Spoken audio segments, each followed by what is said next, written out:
Hey Survivor, welcome to episode 179 of the Vibrant Survivor podcast.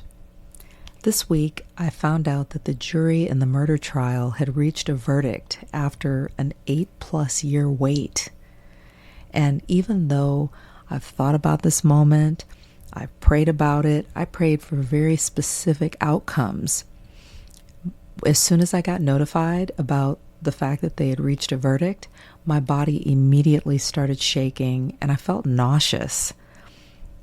And that reaction highlighted some really important things about trauma, survival, and what happens when a long season of hypervigilance may finally be coming to an end. But first, let's self-regulate with a 4-4-8 breathing exercise, if you'd like. And I invite you to plant your feet on the floor if that's available to you, and to just get grounded in your seat, wherever that may be. Maybe roll your shoulders back, and we'll inhale for 4, hold for 4, and exhale for 8. Ready? Inhale, 2, 3, 4, hold, 2, 3, 4, exhale, 2, 3, 4, 5, 6, 7, 8. What do you notice in your body? Grab your notebook and pen, and let's dig in. Hey Survivor, welcome to the Vibrant Survivor podcast. Do you want to disconnect from a narcissistic or toxic situation and heal? Are you Googling how to identify a narcissist, narcissistic abuse, and boundaries? Are you feeling stressed and lonely while trying to avoid being sucked back in and lied to again? Hey, I'm Leslie. As a busy wife and mom, I fell for the lies and manipulations of narcissists. I wasted my time, talents, and money on users who kept moving the goalposts. I wanted real relationships and business opportunities and to enjoy life with my family. Instead, I struggled with anxiety, panic attacks, and insomnia, and I couldn't trust my body or anybody until I took a holistic approach to healing. In this podcast, you'll find tips for healthy living, trauma healing, and boundaries so that you'll have the freedom, confidence, and inner peace to respond, not react, after narcissistic abuse. Take a deep breath in, let it out slowly, and just relax. This time's for you. One of the things that I've been reminded of this week is how trauma lives in the body. As Dr. Bessel van der Kolk says in his book, The Body Keeps the Score. So things like shaking, nausea, adrenaline rushes, emotional flooding, these are normal. It feels weird, it feels overwhelming, it can feel embarrassing, it can feel shameful or even painful. But I know in my situation, my body has been bracing for this moment, this verdict this week, for years, literally. And over that time, I've had to process a lot. I've done a lot of healing. But along with that, things come up. You know, the memories, the pain, the shame, the memories. It's a lot.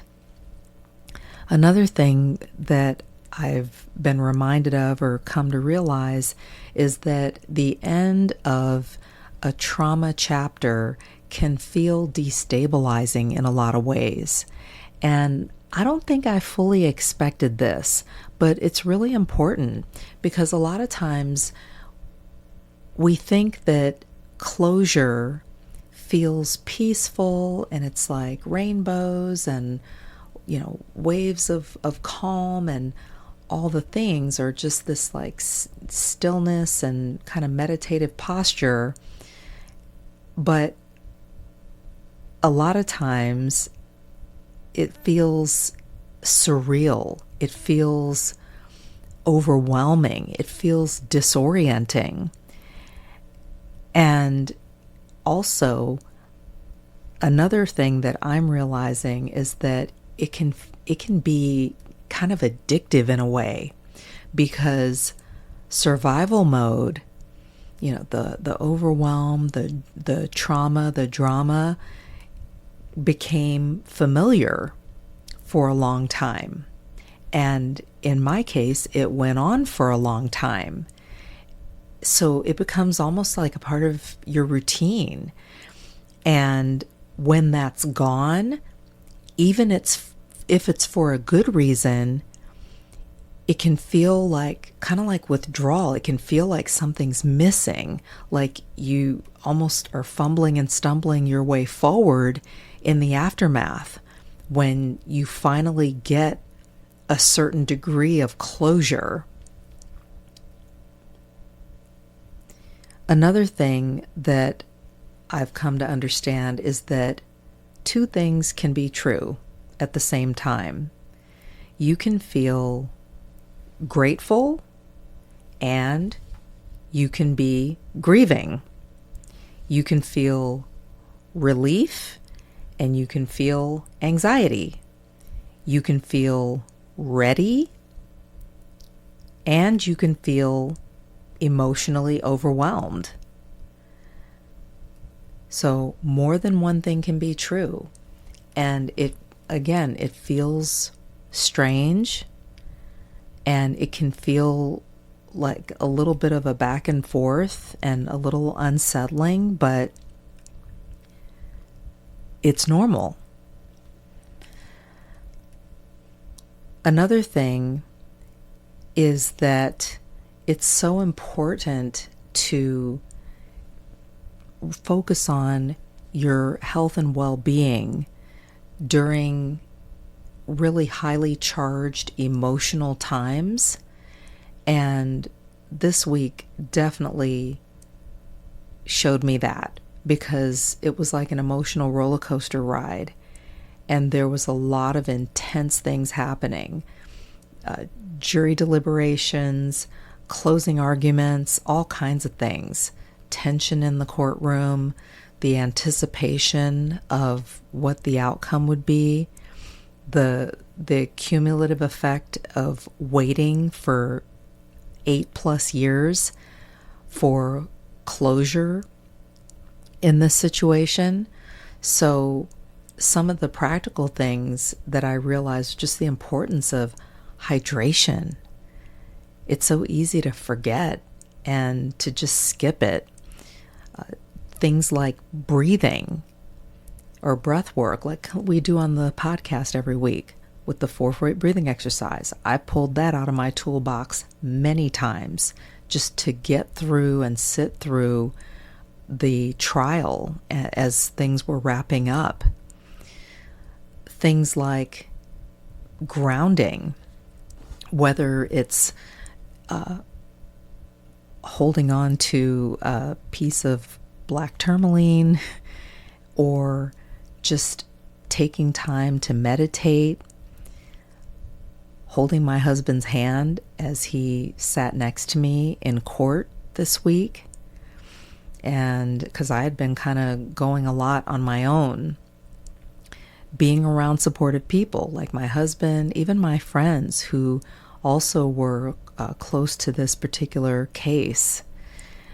Things like getting sleep and also just even resting and doing nothing. I tend to be kind of a go-go girl and run around a lot doing things, and just even giving myself permission to not run around or to just skip certain things, take things off my calendar, and to just be still or do nothing or to just relax.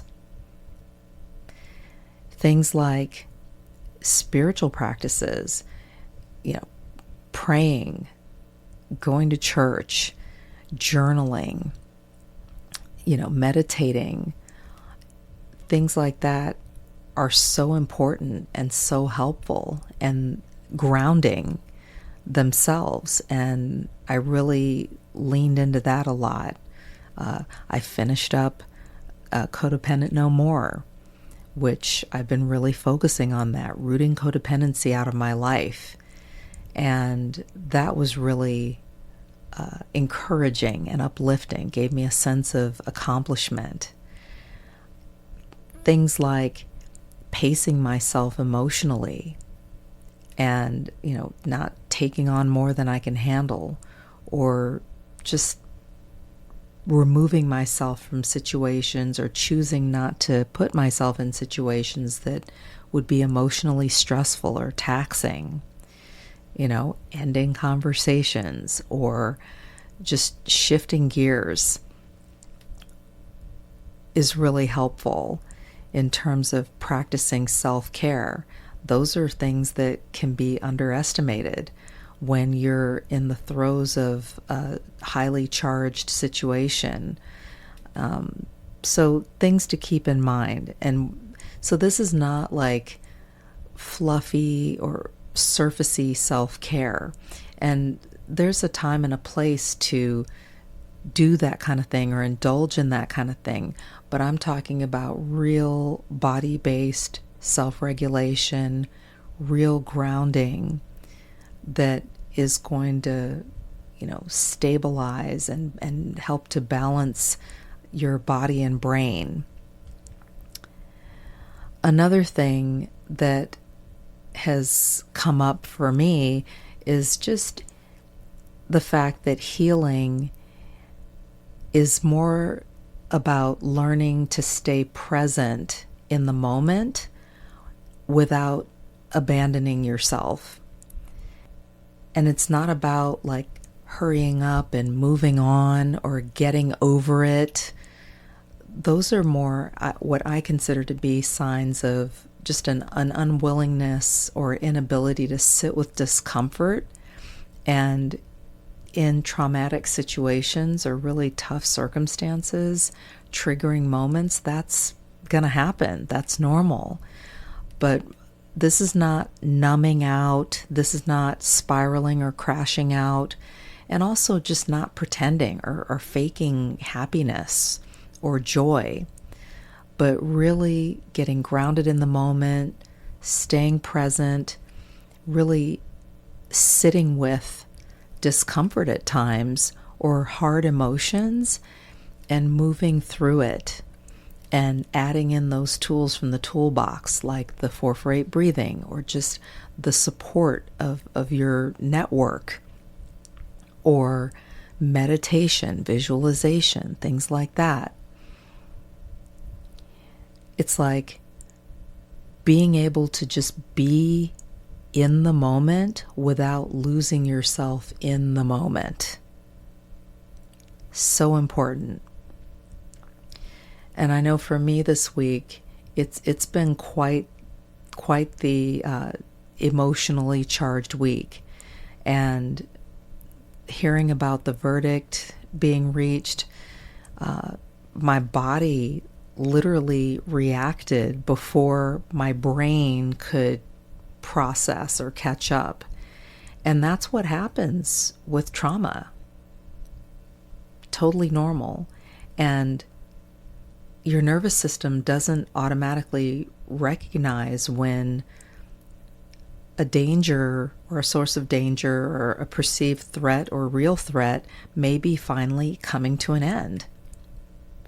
Remember, when your body shakes, your spirit wakes. Thanks for tuning in, Survivor. Your presence matters.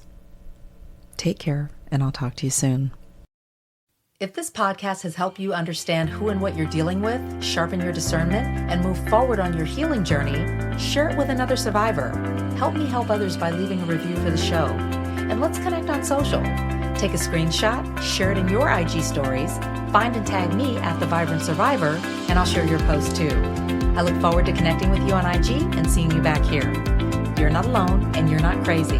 Know who you're dealing with, know who you are. Take care, and I'll meet you back here next week. Bye-bye.